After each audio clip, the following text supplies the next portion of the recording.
Hello, world. I'm Norman Rafferty, and I work for Sanguine Games. Are we live? We are good to go. We're good to go? We're live? All right. Hello, Internet. Thank you, and welcome to our presentation today. If you need to know who I am, I work for Sanguine Games. We make Iron Claw. We made the Bedfellows video game. We made a bunch of other crazy things. Mostly here, I'm here to talk to you about how to self-publish. Some of you might be a little nervous, about making your own thing, but we're going to go ahead and talk you through it.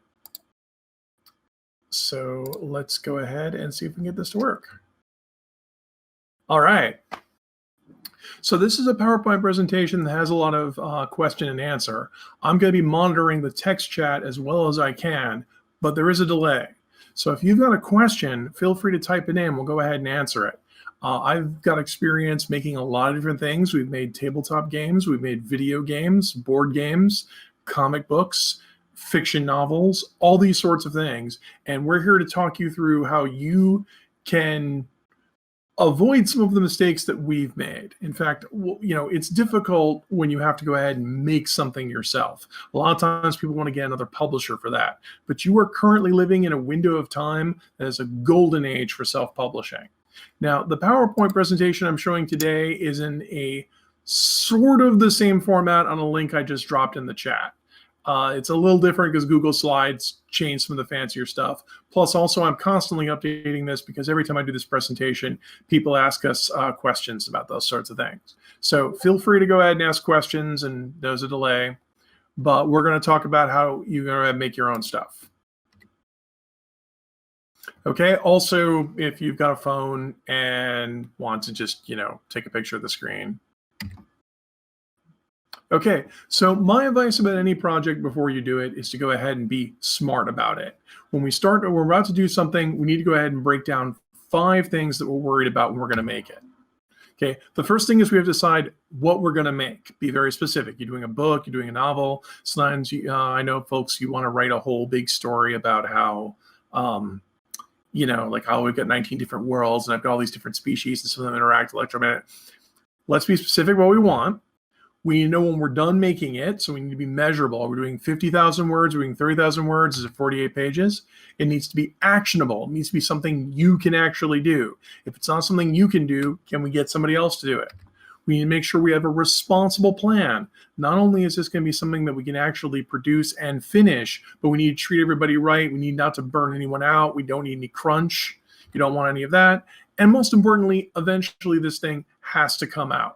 We have to have some sort of deadline and some sort of schedule. If we can go ahead and make sure we've got those 5 different things set up, that's going to solve almost all of your problems. Now, I'm going to go ahead and try to do this presentation pretty quickly. Normally, we do this in about 2 hours with some Q&A. We're going to do this about 90 minutes.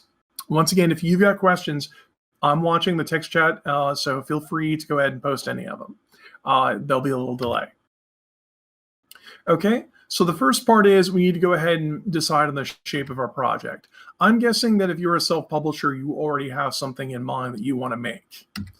Just as a quick buzzword here, sometimes people want to go ahead and use something else.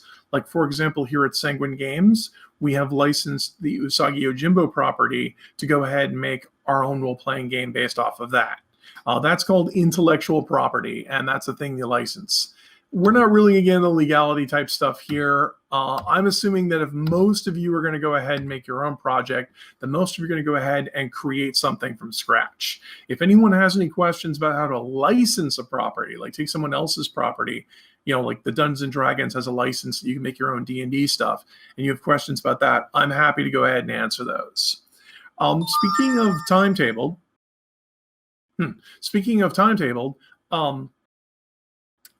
sometimes if you want to go ahead and jump in on the latest craze, like if something's really popular, like poggers or, for a while zombies were popular, there's a reason why you want to go ahead and make sure that your schedule is really fast, because if you're jumping in on something at the height of its mimetic popularity, you got to get in and get out.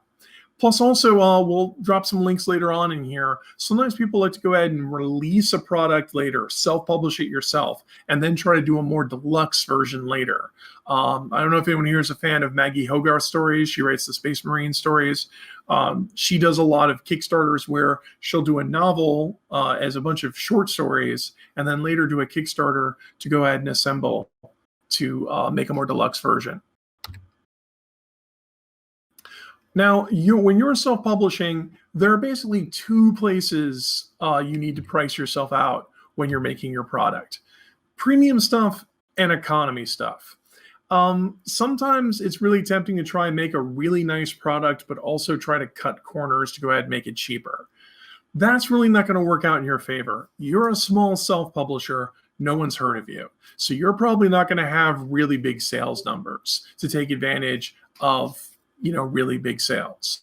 When you're making something, you're going to have to decide, do you want to do something that's really, really, really nice? Do you want to do custom plushies that are all stitched and hand painted and really big, fancy, full color production books? Or do you want to go ahead and do something that isn't very expensive, but also isn't going to kill you? Like a softbound black and white book, especially novels that are a lot of text. Those have work. Those require proofreading, but nowhere near as many of the problems as doing color separations or hard binding or large print runs that have to be resourced somewhere. On the other hand, people who want to go ahead and crowdfunding something, if you're only going to sell a few of something, you probably want to make it really, really, really nice. If you're only going to sell like a small, like only 100 copies of something, it's not going to kill you to make them really nice. Where it would really be terrible is if you were irresponsible and tried to do 10,000 of something. This is usually where I name drop Rich Berlew, if anyone's heard of him. He did Order of the Stick, and he had a problem where he agreed to a Kickstarter and said, I'll go ahead and do a custom picture for everyone, and then didn't put a limit on it. So he wound up doing 10,000 of those. So it was like, okay. Anyway, you're probably going to be somewhere in between. In fact, if this is your first project, I'm always going to recommend that you stay actionable and responsible. Stay in your own little wheelhouse. So go ahead and do a graphic novel, do a prose novel that's black and white. We're also going to decide the form that your project is going to take. If you can get a lot of people to crowdfund you, if you can get a lot of money in advance, you can afford to do a mass printing where you can go ahead and run off 2,000 or 10,000 copies of a book and get a whole bunch of them made. And in which case you'll save some money because you had something called economy of scale that we'll talk about. Most of you are probably going to be in the smaller end of things where you're going to be doing like print on demand or electronic distribution. Those are what we call just-in-time fulfillment, where it's very simple. It's where it sits on the site and waits for people to order it. And then when they do, it goes ahead and gets sent to them. That's the easiest for you because you don't have to deal with all the deal of warehousing something or figuring out how to ship it to people or all that other kind of jazz. Now, also, when we're going to go ahead and make something, we're going to decide how much of this that we're going to make.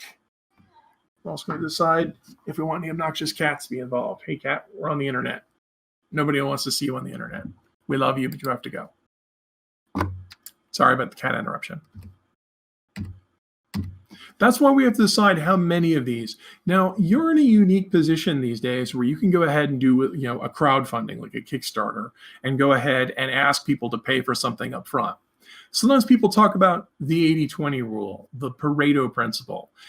In short, 20% of your customers are going to be very highly motivated. They're going to want to go ahead and buy a lot more of your stuff. So one thing that's kind of nice about crowdfunding is that crowdfunding is going to be a lot of the really highly motivated people are going to want to buy something. Sometimes in the crowdfunding, you'd also go ahead and set aside where you're going to have special rewards, like for an extra $100, we'll include your character or something like that. We're going to talk a little bit more about the 80-20 rule later, but the nice part about the crowdfunding is this helps you judge your long-term prospects. You could decide to just say, I'm going to do 100 books and go ahead and fund 100 books. But if you can sell 100 things on Kickstarter, I'm pretty sure you could sell at least another 400 if you're willing to put this out for 2 or 3 years. Also, when it comes to producing something, you're going to have to pay for it. And when we talk about paying for it, your budget has 2 things you got to worry about. Stuff that you pay for once and stuff that you pay for every time you make something. Your fixed costs and your per unit costs. Your fixed costs are going to be things like, if you're writing a novel, you have to pay for all the writing once. If you have cover art, you pay for the cover art once. The per unit costs are what goes up the more of these you make. If you print physical books to mail out to people, each book is going to cost $2 or $10. And then you're going to have to warehouse those somewhere. The more of these you have, the more warehousing. We're going to go ahead and talk about it, break these costs down. But then sometimes you'll hear people refer to the economy of scale. One reason why you might want to go into a crowdfunding or to go ahead and get money in advance for your product is your fixed cost is a lot of your creative effort, the writing, the artwork, that sort of thing. If you can, because those are fixed costs, those costs get smaller the more of these you sell. The more people you have contributing in a crowdfunding, the more, basically that slice of the pie, the fixed cost slice, gets smaller and smaller. This is the reason to go ahead and do a crowdfunding, because you can go ahead and, basically make more efficiently. So basically, when we talk about the reason why we have to measure sales, we have to decide how many we're going to sell, because once we figure out what our sales goal is and how many units we're going to make, that's going to help us determine what our final budget is. The reason why we have to measure this is we need to make sure we stay in control. There's been a problem in the past where sometimes people do a Kickstarter and they haven't done their math correctly, and they discover all too late that it's costing them $20 to make a unit, but they only budgeted for $15, which literally means fulfilling the Kickstarter means you're actually losing money on each sale. Like, this has happened to a couple of Kickstarters, and it's terrible, and it's due to bad budgeting. And that makes the people say, well, wait a minute, if I fulfill it, I lose money. Why don't I just keep all the money? No. That turns into fraud. Don't do that.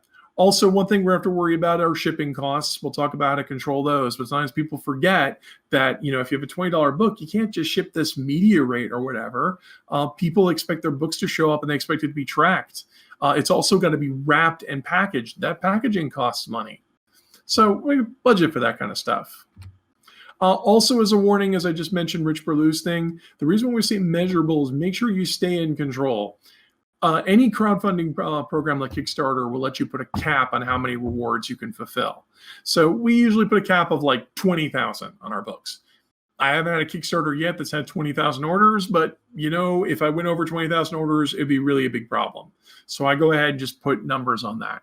If this is your first project, feel free to limit these things. Remember that anything you agree to do in a crowdfunding is something you agree to do later.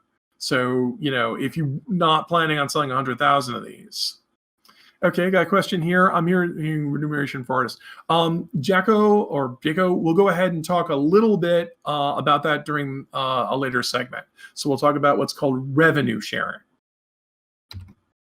and how to deal with that. So I will get to that. Remind me when we get to that part. And also one warning about staying in control. Used to be during the bubble of Kickstarters in 2016 that people thought they had to offer custom mouse pads or T-shirts or that kind of stuff. If this is your first crowdfunding, no, don't do that. That kind of stuff, sure, it looks cute and it has lots of rewards, but once again, that's stuff that you have to do. And what if something goes wrong with that? If some of you have backed a crowdfunding, then you've probably had a problem where they said, oh, guys, we're having trouble getting the custom bomber jackets made. Look, you're here to, make a book or make a game or something like that. Stick to that. Don't feel like you have to do lots of crazy rewards. In fact, Kickstarter has a program called the Quick Starter program, which is where they say, look, if you have exactly one reward, we'll promote you on Quick Starter, which is like just a little thing they do in like February. So, just kind of do that.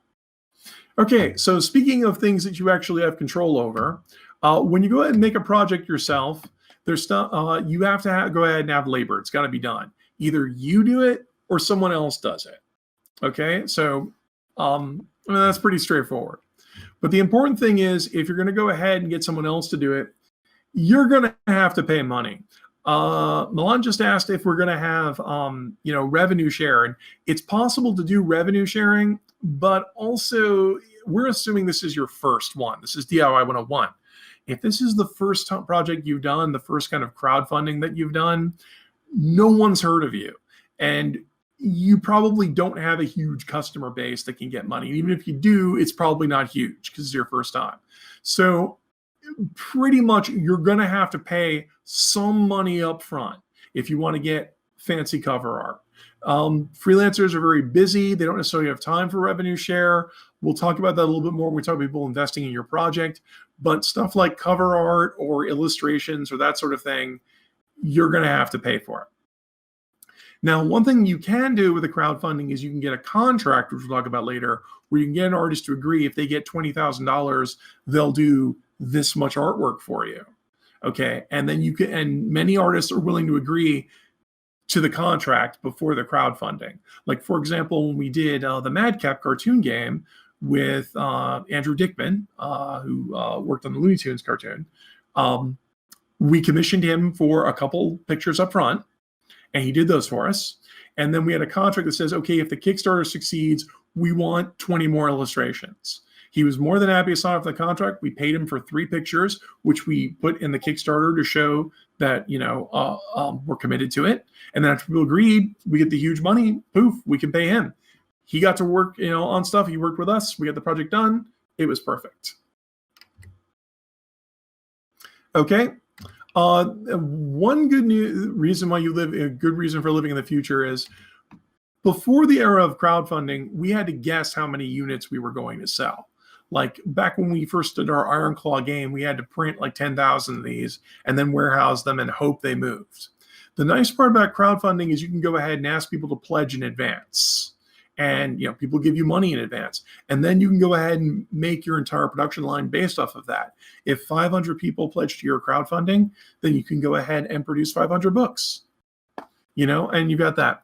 And if you want to produce a little extra than that, like I said earlier, if you can go by the 80-20 rule, you could assume that, hey, if I got 500 people to back it, I could probably sell 4 times as many over the lifetime. Let's go ahead and make 2,500 and see how that goes.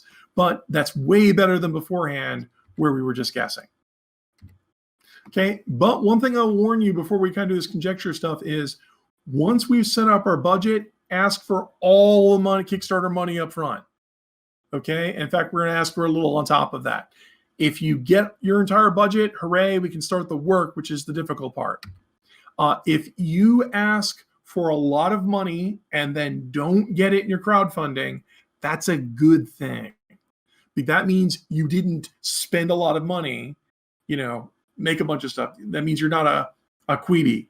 You didn't go ahead and make a bunch of stuff and then, it didn't actually sell. You didn't lose anything. One thing, of course, when we're talking about how much work we're going to do here is how much are you willing to commit to? How long are you going to be selling this stuff? Eventually, the conventions will open up again. And so when they do, you'll have to go promoting things. That's what I do. I go to conventions. I promote the stuff. I'm in this for the long haul. I'm doing this professionally. Now, you might want to go ahead and write your furry novel and get out there so people can read, but you've got something else going on. You've got some other day job or whatever. You just want to go ahead and see if you could do it. Hey, that's fine. It's just a question of what your commitment is. In which case, if you're doing something like that, that's when we talk about you make 100, you sell 100. If you're in this as a career where you want to pursue it, that's where if we keep crowdfunding 100, we might make 500 and try to sell the rest of them. But we're willing to put up with it for 2 or 3 years. What sort of work commitment are you willing to make? In fact, as Milan asked about it, if you're doing revenue share, that, like as in you're paying royalties to artists, you really need to go out and push it because you really need to sell it, because that's what artists are kind of worried about, that you're going to go ahead and make it and be done with it and not come back to it later. Okay. And like I said, if you're willing to do a lot of extra effort, crowdfunding can be only a piece of that, but that's also a little more effort. Also, it's a good thing to watch your crowdfunding. People who usually crowdfund are willing to pay for a little bit extra. This is more for the board game people we're talking about, sort of add-ons. So that was a lot of material that we just went through. Once again, if you've got questions, feel free to go post them. Now we're going to go ahead and talk about business agreements, revenue share, royalties, and that sort of thing. So everybody pretty good so far? No hangups? I'm glad to hear it.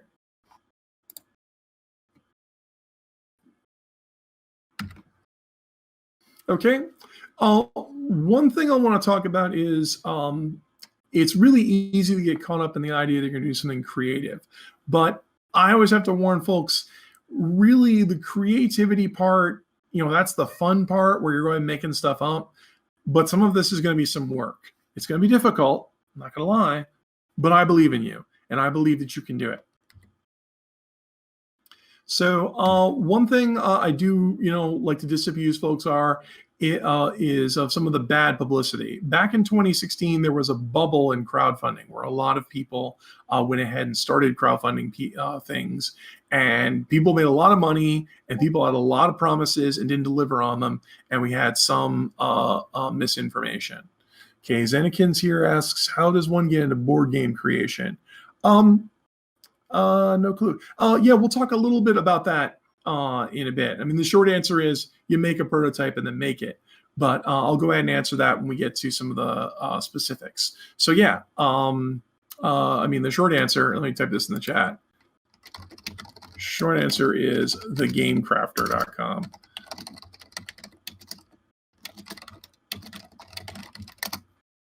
Okay, but here's what I want to talk about when it comes to misinformation.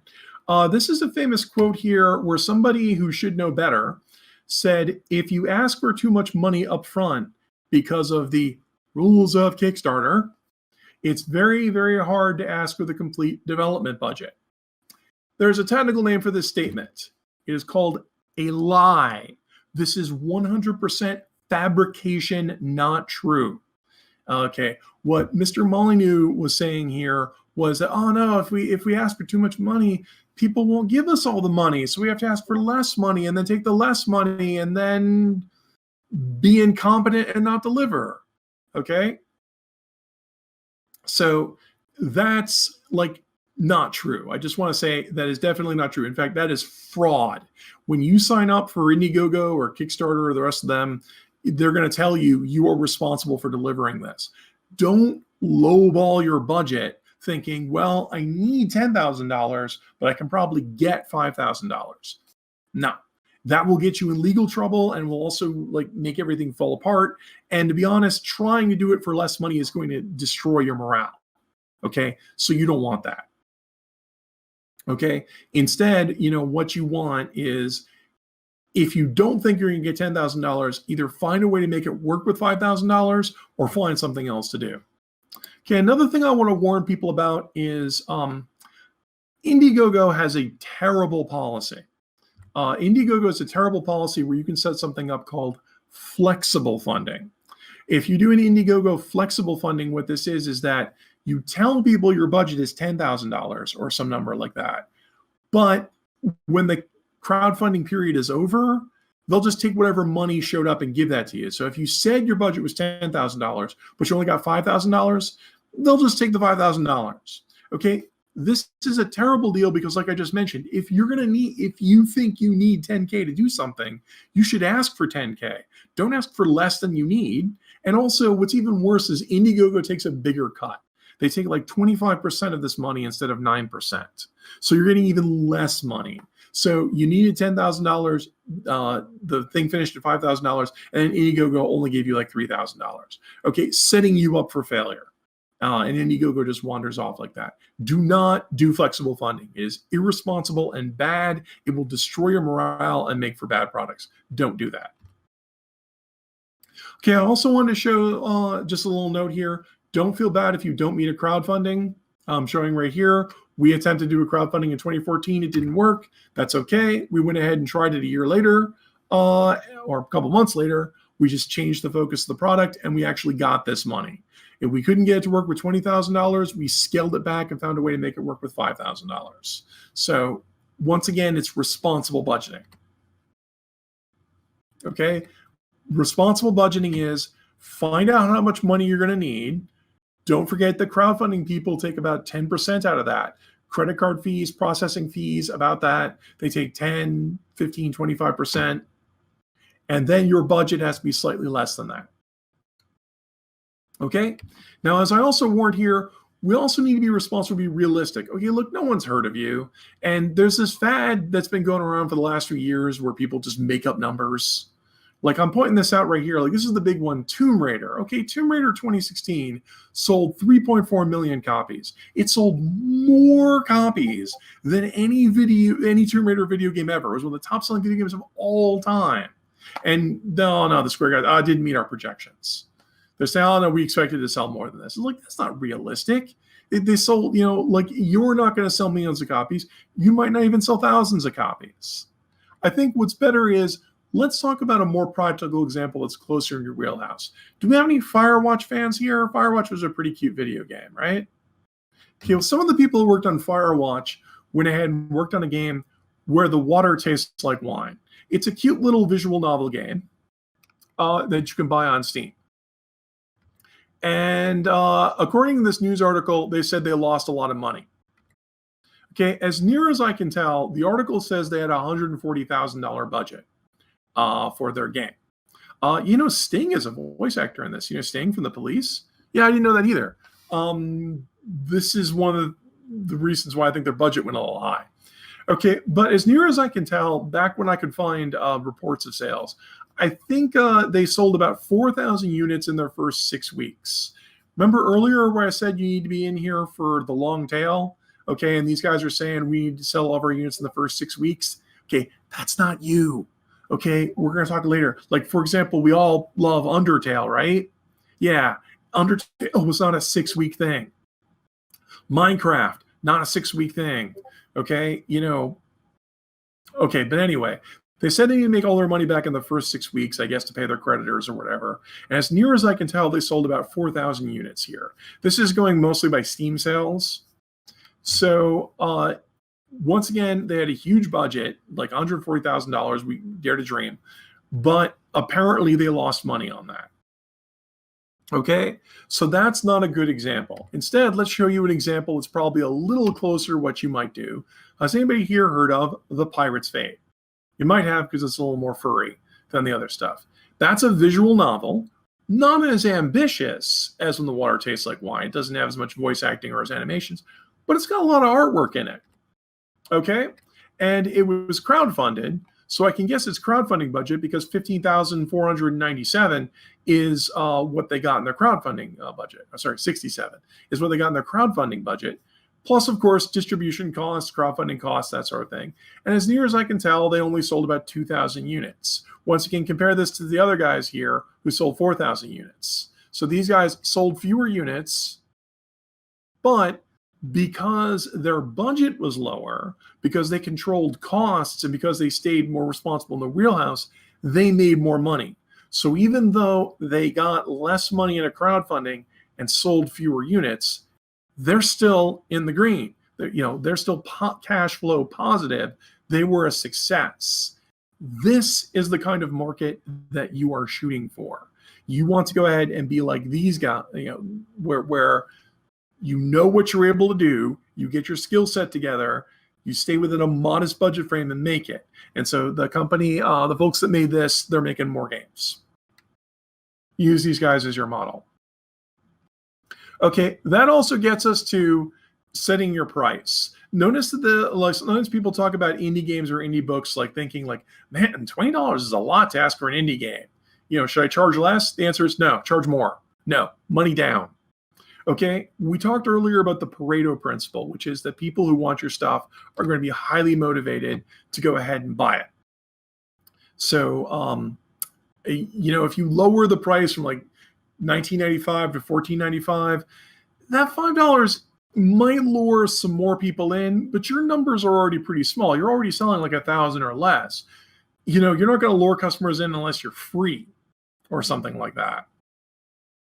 So you're better off, like if you're on the fence of should I go a little bit lower to save more money or entice customers, your numbers are probably pretty low that you're better off charging slightly more money. It's also good for your morale,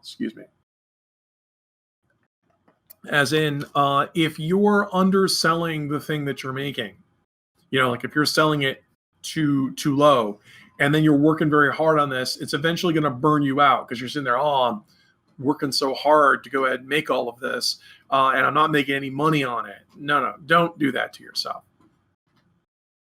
Does that say steel? Why is steel underwear on here? There we go. Okay.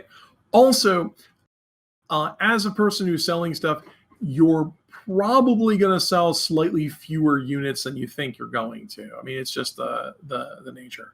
Yeah, we're not stealing underwear. Sorry about that, Zane. No, what we're doing is we're going to go ahead and figure out how many we're going to sell, and then we're going to guess probably a little less than that. Like if you think you can sell 3,000, maybe 2,500, something like that. Plan a little lower. Then we need to figure out how much we're going to charge for it. Once again, if we could charge like $1,750 or whatever, just round that up to $1,995. Charge a little bit more for it. Once we figured out how much we're going to charge per unit, and then figure out how many units we're going to sell, we can go ahead and multiply those together to go ahead and figure out our sales goal. Once again, if we're going to do a crowdfund, we're going to sell these. It's like we're going to sell 1,000 of them at $20. That means our budget's going to be $20. Okay, I talked a little bit about how we were going to talk about revenue share. So let me go ahead. Okay, and sorry, juggling windows here. Okay, so being responsible, earlier I talked about how you have to either do stuff in-house or you have to hire freelancers. Hiring freelancers, we could do a whole other panel on that. Instead, I've gone ahead here and dropped a link, and here's the QR code in the video here, to a sample work for hire contract. Now, this contract, I'm not a lawyer, so this contract has not been reviewed by contract lawyers. I have used this contract to do business deals, big business deals. Okay, and the contract also has, if you're familiar with Google Docs, this contract has annotations in it, so you can go ahead and see why we put certain things in certain places. Okay, if you're dealing with talent, don't be afraid to use contracts. Contracts protect both your interests and the talent's interests. And once again, we talk about being smart about this. A good contract says what you're contracting. It's specific. It's measurable. It says, look, we need pictures that are at least 3,000 pixels by 3,000 pixels. I've contracted artists before who sent in tiny blurry pictures, and we said, no, we specify in the contract, no, this needs to be for print or for high def. It's got to be something that the artist is capable of doing. So you specify color pictures of one character with this kind of background. You can be as specific as you want. It's responsible because it protects both of our interests. And of course, contracts have deadlines in them if you're hiring freelancers. This contract also has provisions in it for a revenue sharing agreement. Revenue sharing is royalties. It's where when you're selling stuff, you go ahead and pay people. This contract here has in it payment schedules. So if you're going to do a royalty sharing agreement, you can go ahead and do payment schedules. Some places like Drive-Through Comics or Drive-Through Fiction, we'll talk about them later, will do automatic revenue sharing for you. So you can specify that when the payments go out once a month, Drive-Through Fiction will give everyone who's got revenue share, will give them their money separately automatically. And that's nice about them. But some of the folks I've worked with, especially the licensors, want us to go ahead and send the money separately. So we've gone ahead, a good revenue share agreement specifies what we're sending. Also, Mullen asked us about, how revenue sharing has worked. Our contract specifies, what we recommend is percentage of retail price.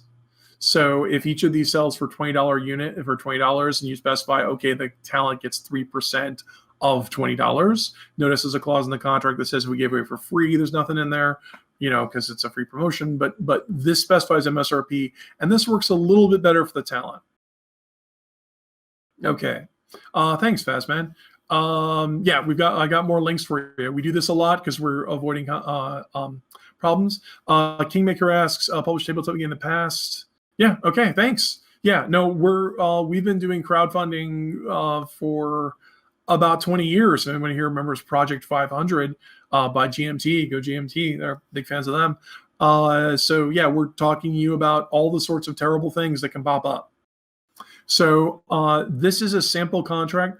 Once again, don't be disappointed if a freelancer is not willing to enter into a revenue share. Revenue sharing has to be over a certain time, like 3 or 5 years, as expected money over time. It can be a nice, seeding the deal or something like that. But to be honest here, most artists will want to get paid up front. And actually, it's in your best interest to pay the artist up front because revenue sharing has to be over time. If you look at our contract, you'll notice we specify when the contracts expire. This is important. A rookie mistake is to forget to put an expiration date in the contract. If you don't put an expiration date in the contract, then it never expires. And that means that the other person still has rights to that and can demand those later. That can be a big problem if you have to do reprints or if you want to sell it to a new distribution agreement or something like that. Always make sure your contracts are specific and timetable. Yep, speaking of timetable, the important thing about having things on timetables is that you can have structure, okay? Like I'm a big fan of what's coming up next week, NaNoWriMo. NaNoWriMo is a very smart goal. It's write a 50,000 word novel in 30 days, the month of November. And once again, it's specific. We're ranking a novel. It's measurable. It's a novel's 50,000 words. We just picked 50,000. That's our number. That's something that you could do if you wrote about 2,000 words a day. You could do it. So it's actionable.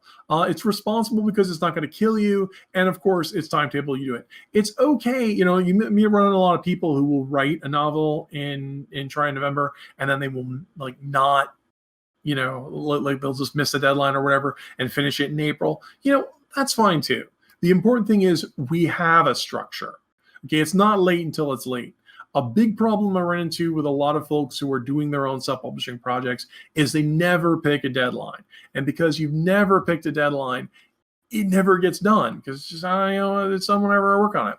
And, if it makes you happy, that's fine. But if you're talking about sharing with other people and producing it, and especially if you're talking about crowdfunding, where we're going to go ahead and transact money for certain things, where suddenly it's responsible, money's an issue. So, we need to work with folks. Also, like I said here, don't feel too bad about missing your deadlines. I look at these jokers, Undertale, and their game came out a year late. Pfft, I hope those losers disappeared and got what they deserve. Also, just as a tie-in here, when I talked about long tail development, like I mentioned that I feel bad for the Water Tastes Like Wine guys because they thought we got to get everything out in 6 weeks because if we don't finish in 6 weeks, everyone will forget about us and never hear about us. I'm taking the different tack here. If you're a bunch of indie people, no one's going to hear about you in the first 6 weeks. You need to commit this for 2 or 3 years. And if you do your property right, like if if it's a labor of love and it's something good, you could still be perennial. People are still talking about Undertale 5 years later. And also Fightin' Herds. Fightin' Herds came back into the news because it had better netcode and became an esporting event.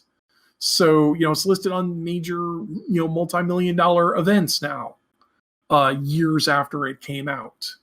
So, I just want to mention that. In this for the long haul. When I'm go ahead and working on projects, I'm doing this professionally. So I'm expecting that not only do we do a crowdfunding like 6 months before we're expected to deliver and everything, but then if you look at this timetable here, I'm committed to working on the project for the next 2 or 3 years. Like basically that Kickstarter is 20% of my sales goal. This is what Mr. Molyneux was supposed to say, but he was bad at. Was saying like, okay, if we can move 1,000 units in the Kickstarter, we might be able to move 4,000 units over the long haul. So let's go ahead and, use the money we got in the first place to commit to 5,000.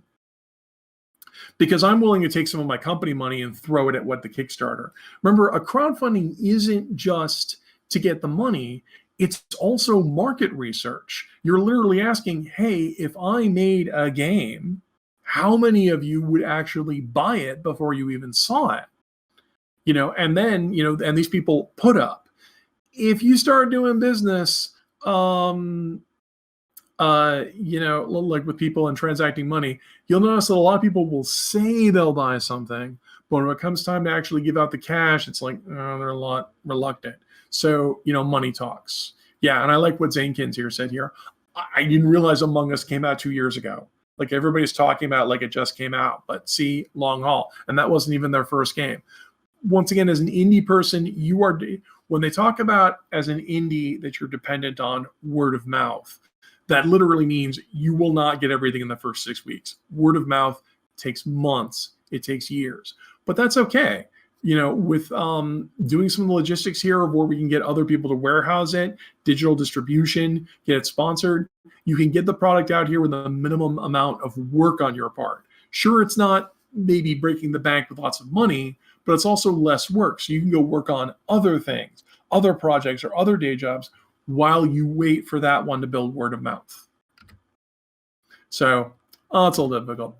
Okay, now a little depressing news. I'm going to talk a little bit about marketing your product.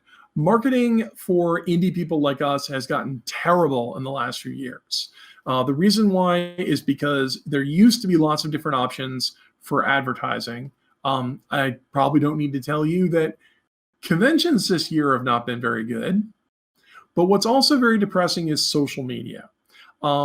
Working with social media, and of course, there's third-party stuff we'll talk about here in a bit.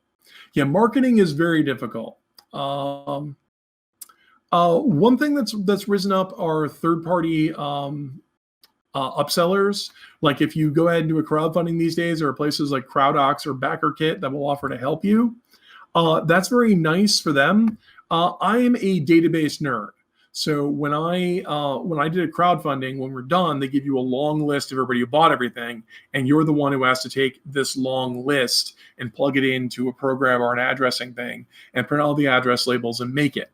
Okay, that wasn't difficult for me, but if this is your first crowdfunding and you're not very technically proficient, you might want to go ahead and get somebody to help you out with that. Plus, also places like BackerKit are willing to, speaking of long tail, they're willing to go ahead and set up a shopping cart for you and keep selling it after the project is over. So if you sold it on there, they're also willing to set up a shopping cart. That is if you're not setting up through Amazon or drive-through or somebody like that. Okay, one thing I have to warn you about is that these third-party upsellers will take a huge chunk of the money. Okay, and that's on top of the other fees. For example, if I do a crowdfunding through Kickstarter for $10,000, okay, Kickstarter takes 10% of that. Most of that's credit card fees. There's no avoiding that. If those have to go to the banks. So $9,000 is left. BackerKit takes a minimum of 15%. So BackerKit will take at least $1,500. And I've read their contracts. They will also bill you for things. For example, BackerKit in their presentation offers to advertise for you. What they don't mention is that they will bill you for the advertising later. They could absorb as much as 50% of the crowdfunding. That would mean that, out of 10,000, you might only take 5,000 home. Okay? I guess people look at that as saying, well, it's 5,000 I didn't have in the first place. But I'm looking at that thinking, man, I could have had 9,000 instead. And so even though the BackerKit guys will upsell you for that, I've been looking into the numbers, and I'm not entirely convinced that those third parties are worth dealing with. They're taking like double to triple of what the crowdfunding is already taking from you.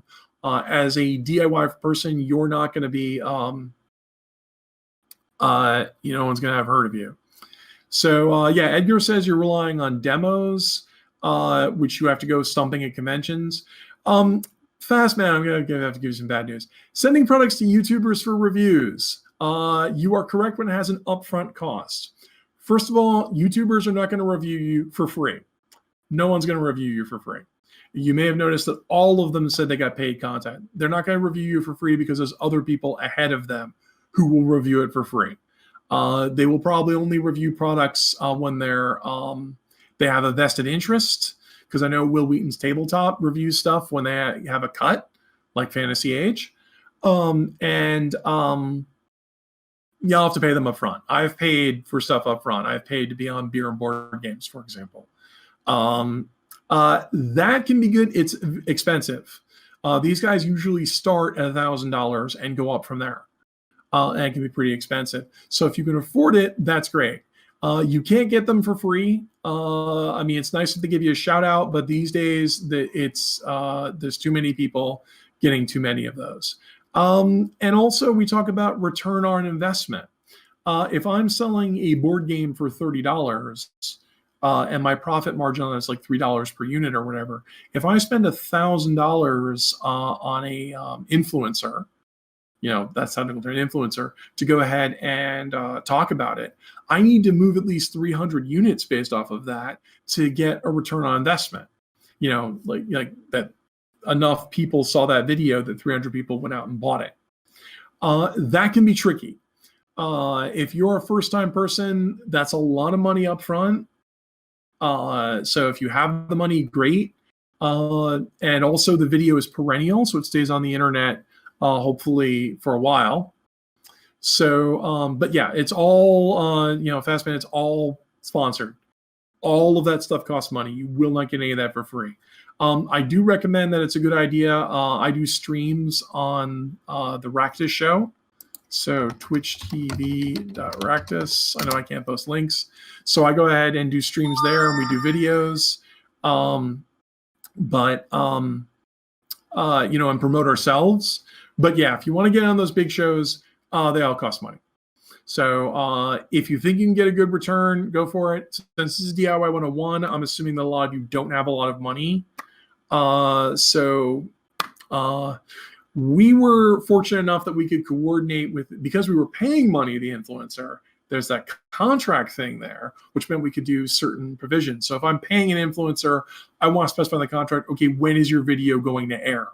And that way, since I knew when the video was going to air, we could have the video air at the same time we were doing a crowdfunding and promote both things at the same time. So you got to be a little wise with your money. So I can recommend it, but I will say don't hassle influencers for free. I mean, they're not going to review your stuff for free. It's a little depressing, but that's the way of things. Maybe a good friend might review you. Also, speaking of things that are slightly depressing, social media. I'm going to recommend that when you set up a business, set up a separate social media for your business stuff. Don't use your personal stuff. Set up a business one. It's not that hard. You can set one up for free. The first thing is that allows you to decompress. You can walk away from that when you don't want to be working on stuff and you just want to go ahead, and get a few rounds of Apex Legends in or whatever. Secondly, because social media is fragile, because people can send in complaints or bans or bots or whatever, or they just disappear because they feel like it. You don't want your personal to get tied up with your business, because if somebody has an issue with your business, they may try to shut it down, or someone has an issue with your personal, they may try to shut that down. And also, once this stuff gets tied to your personal account, it's almost impossible. You can't remove it. So if you started doing all your business through your personal account and later you want to spin the business off or shut the business down, it's all tied up. Just a separate one. But the bad news I was going to talk about here is algorithming. A lot of people are reading Facebook or Twitter these days, and those sites throttle the output. When you're just posting pictures of whatever your obnoxious cat is up to or whatever, and it shows up on 50 people, that's fine. David Malky of Wondermark here was nice enough to share this thing with me. This is him posting his cartoon to Facebook. And notice right here on the Facebook, it says, hey, if you pay us $10, you can reach 200 people today. What does that mean? Well, that means when his cartoon got viewed up at the 212th person, Facebook stopped showing it. It stopped showing up on people's feeds. It's just not there. And Twitter does the same thing. It's just not there. If you set a business account, eventually you'll get emails from Twitter that says, reach more people with Twitter for business. What this means is they want money. So if you're posting the social media, after a certain popularity point, you will get algorithmed. You'll get notices like this one that says, if you want to show up on more, you can pay it. Now, I've talked to David Malky, and he's been doing Wondermark and Machine of Death and a couple things for a while. And he'll every now and then will pay this money because he wants to go ahead and grow the eyeballs and the views.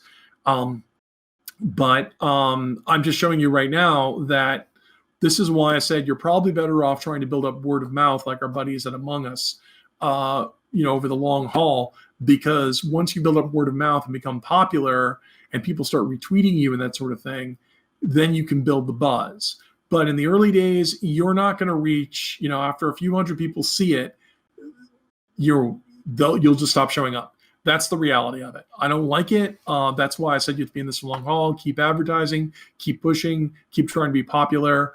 But if you don't have money set aside, after a certain, influencers aren't going to show you unless you pay them, and Facebook and Twitter, unless you become somehow mimetic, which maybe, but unless you become one of those darlings, that's okay. Like I said, keep it low, keep costs controlled, be in this for the long haul. I think you can do it. Okay, so that was all the nastiness about planning. I know I think we answered folks' questions. I hope we answered Melon's question all the way back then. But let's go ahead and talk about numbers. Who likes to talk about numbers? So we're going to do a business plan. Once again, if you got more questions, I'm more than happy to answer them. So we talked about a lot of crazy stuff. Okay, because we talked about how before we make a project. Oh, here we are. Gonna be here next year. I will try to be here next year for OWOmacon. And we also do a lot of conventions. Our shooter. I definitely do the Gen Con and Origin shows.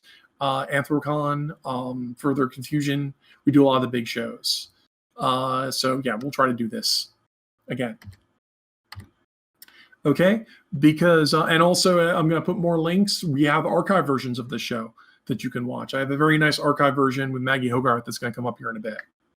So, okay, so we have to, once we've gone ahead and puzzled through all of this, which is how much are we going to pay the artists, how much, we have to put 10% aside for the crowdfunding, and if we're doing a physical product, how much materials cost. If you're doing digital distribution, how much do distributors take? Steam takes 25%, Amazon takes 50%. That sort of thing. And then after we budget all that, are we going to make any money on top of that? Unless you're a 501c3 nonprofit, which you're not, you're going to want to make some money on this. And after all that, we have to go ahead and guess all of that. And all of that goes into, a big complicated thing here where we have to guess how much big these slices of pie are going to be. Okay. Once again, our total budget goal is going to be, for the project would be the fixed cost, how much we pay the talent, plus how many units we sold times how much those cost. And we're going to have to guess at how many units we're going to sell based on the crowdfunding. So it's kind of like, it's kind of the reverse. If we say if 1,000 people pledge $20, we'll get $20,000. $20,000 is our budget. Can we pay our fixed cost of artists and send out 1,000 units based on how much we have to pay for them? If we're selling it for $20, that means our cost to make it has to be less than that. And then, has to budget, it can't, it's got to be $19, but it's probably going to be closer to like $10 or $8 so we can, fix costs and have some in there. And this is a big, complicated diagram. That takes a little explanation. But fortunately, instead of trying to puzzle all this out yourself, I've gone ahead and put this into the miracle of Google Sheets. You can go ahead and export this from Google Sheets and put this in your favorite spreadsheet program. So this spreadsheet, that when you open it up, it has commentary on it. It has the little triangles in the corner that are comments that explain certain parts of it. But you can go ahead and start plugging numbers in. Like you guys have played JRPGs. You've tried to optimize your DPS before. Well, this is optimizing our cash flow. You can go ahead and start adding numbers or decreasing numbers until you get a number that's going to sound reasonable. Once again, remember that no one's heard of you. So if you're going to go ahead and do a crowdfunding, we've got to go ahead and budget the crowdfunding at something that we think we're going to get. Like, for example, Snap, who mentioned they did a box game. Was it Edgar? Yeah. Like, if you're going to do a nice high-end retail quality boxed game for like $40 and you want to make like 3,000 of them, this is going to be pretty expensive. Like if I did a Kickstarter and said if 3,000 people pledge $39.95 each or $40 each, we'll go ahead and make this. Notice we have to budget for distribution in there. If we're going to wholesale it to retailers when we're done, there has to be that kind of thing. Notice how expensive this got here, especially because materials would be expensive. Okay, it might make more sense to try and be, box sales for crowdfunding, but maybe we can't do something that nice. No one's ever heard of us. We might not hit $120,000. No one's heard of me. So could we do it simpler? Could we, remove a lot of the custom components? Could we do it black and white instead of color? How could we combine components? Could we do something a little more modest? And what if we just did direct market itself and sold directly to customers? Maybe instead of 3,000 people sending us $40, could we get 1,000 people to send us $20? And once again, this is this makes less money, but it also costs less and is more of a modest goal. And there's no rule that says that we can't do this crowdfunding and then later do a second edition to try and do a much more deluxe crowdfunding. In fact, that usually works more in your favor, because if you did one and people liked it, they just thought, it could be a little nicer, you can go ahead and do a second one with higher production value. And this actually works in your favor because people believe you because you fulfilled in the first one.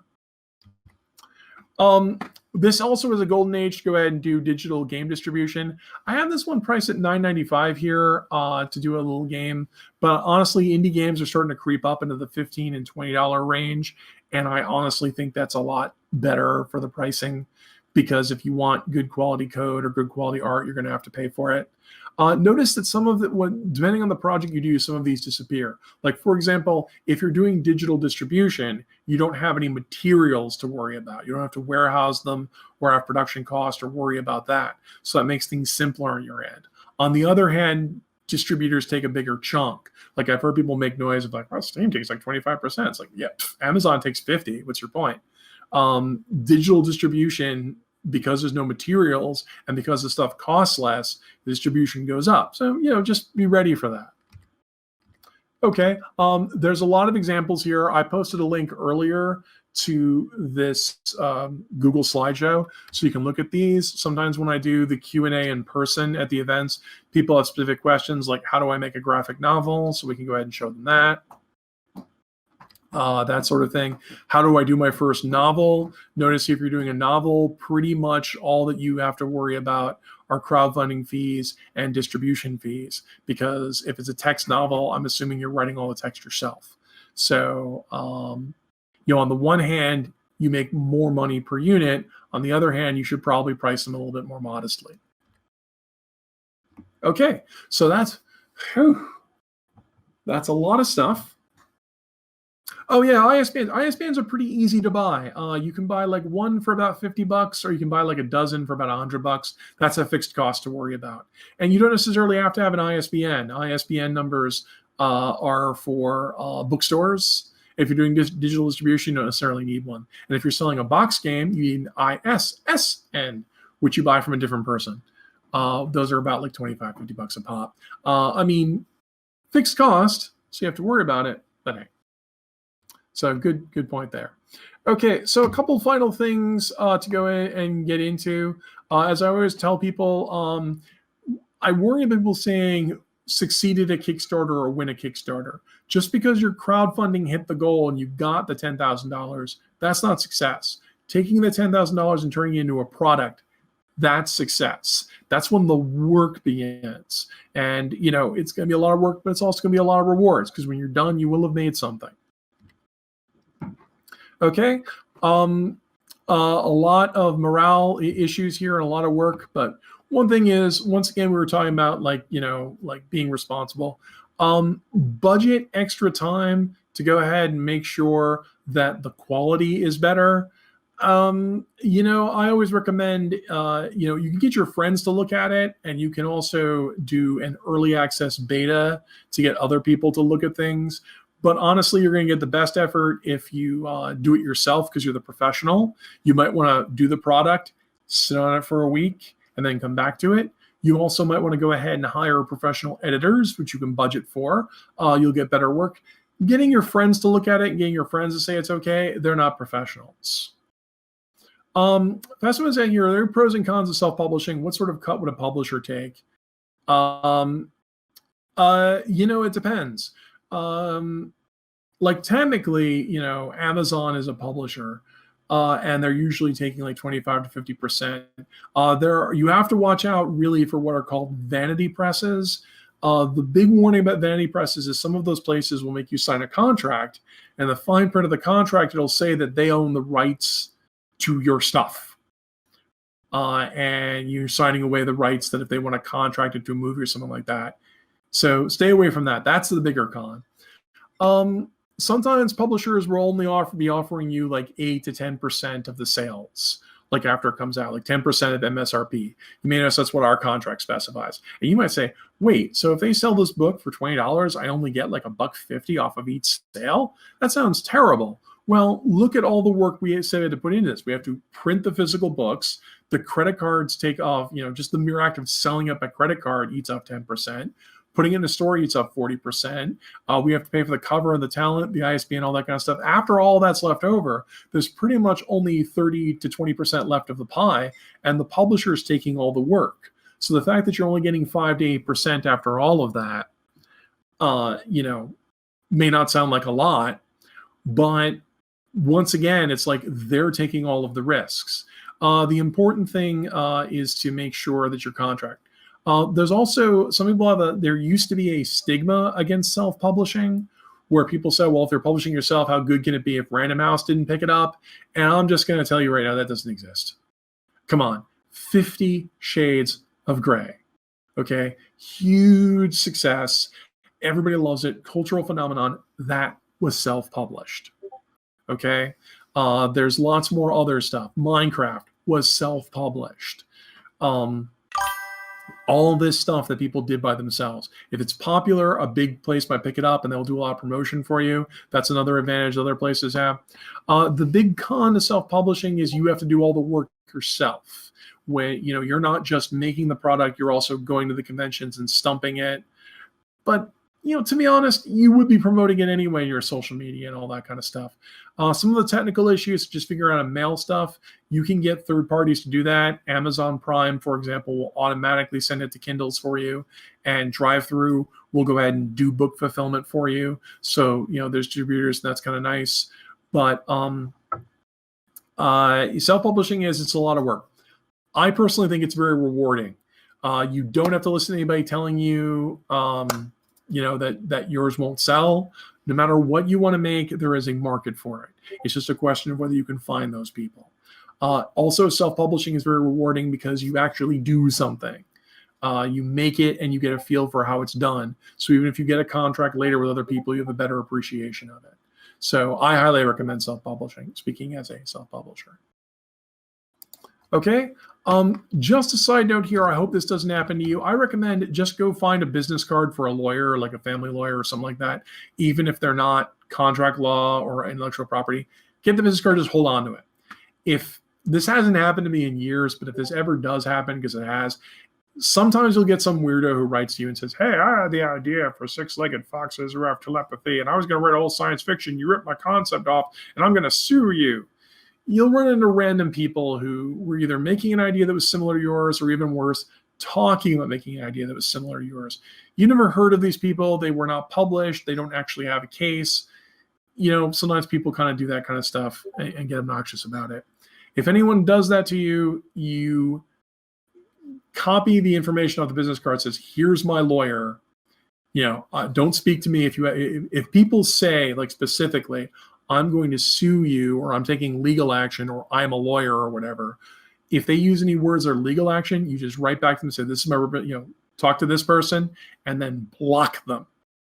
Don't give them any information or anything to use that might bite you in the butt later. Just block them. This doesn't happen nearly as much as it used to, but having this little information in advance can be helpful. And also, once again, if people threaten you with legal action, you block them. Okay? You don't need these people. Mostly it's all talk. Of course, I'm saying treat everybody right. Like I mentioned, we were asked earlier about revenue share. You don't feel bad if big artists don't want revenue share. Also, the contract I specified, it's actually like easier for you work-wise if you just ask them, here's our flat fee. How much does the artist want as a flat fee, and then pay them the flat fee. I do revenue share on some of my projects, and it's a pain in the butt because I have to go ahead and total up the revenue and make sure it's getting all paid out and make sure that people are getting theirs. And the more people I do revenue share with, the bigger administrative hassle that is. So if you've got experience in accounting and database management and think that's fun, go for it. But on the other hand, paying people a flat fee up front. Once again, with crowdfunding, it's a lot easier. You can get some money in advance, get some art to put on your crowdfunding, and tell the artist, okay, here's my crowdfunding, here's the link to it. If we get this much money, we'll go ahead and pay you. The artists that I've worked with, the professionals, have been just very cool about it. They said, nah, that's fine. It's a contract. And once again, like I mentioned, you want to go ahead and, lowball this kind of stuff. If you were playing like a computer game or whatever, you'd make sure you had a little extra. So go ahead and do that. And I know this sounds really crazy in 2020.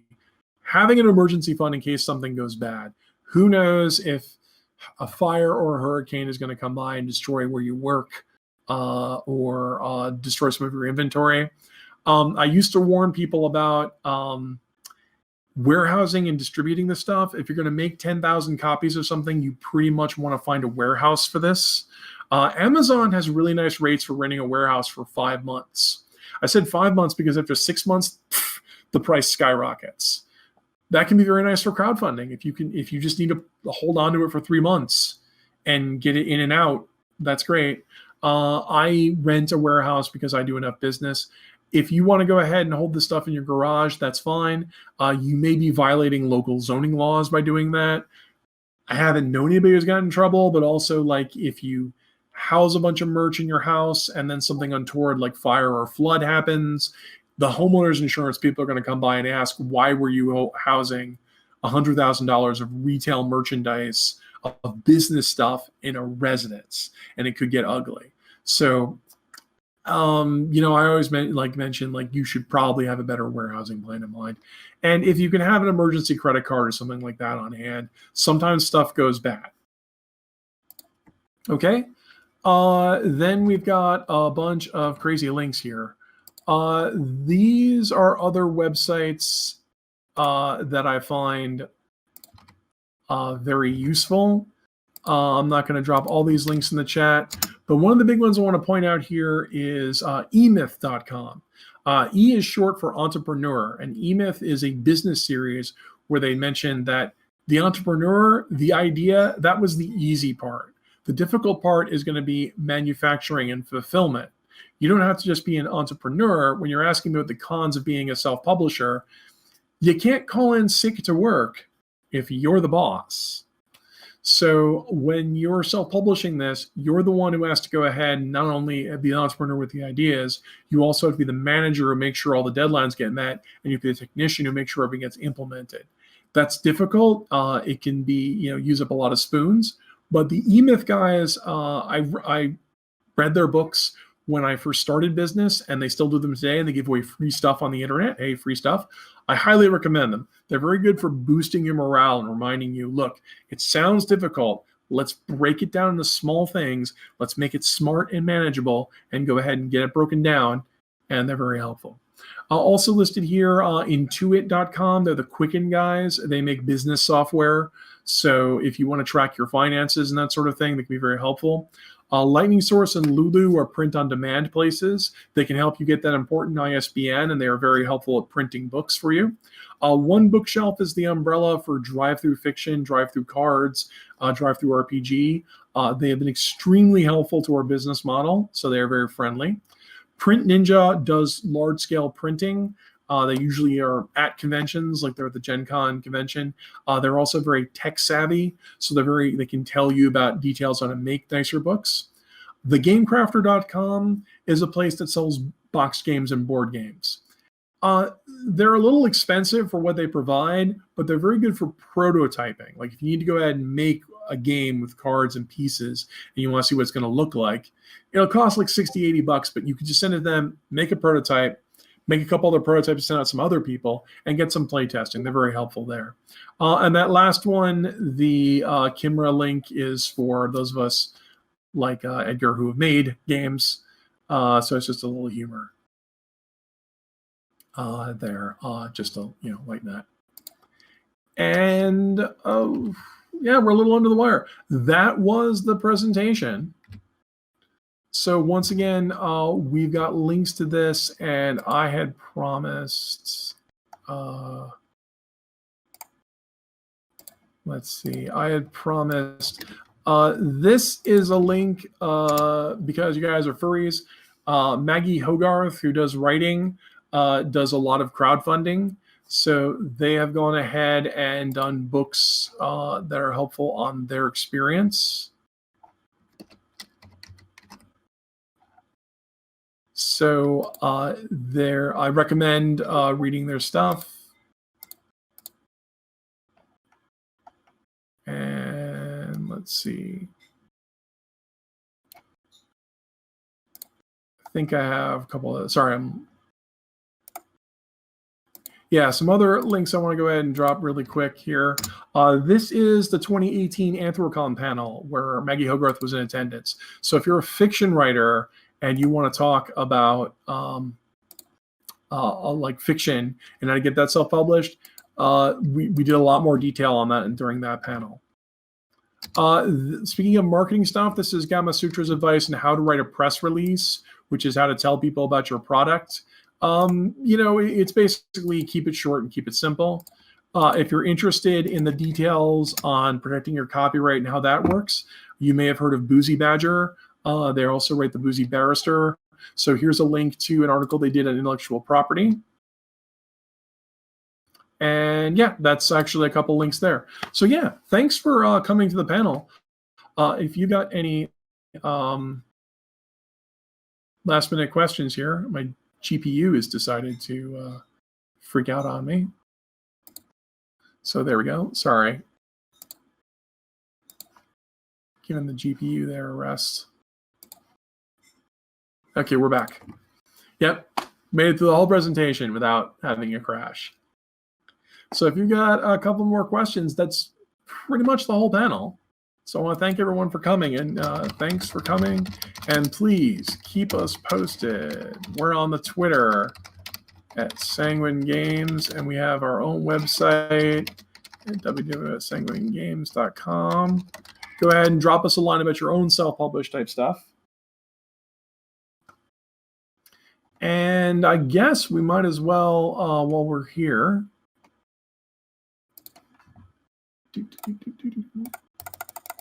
oh no, I'm in a call. I can't invite you. We have an official Sanguine Discord, but apparently I can't invite you to a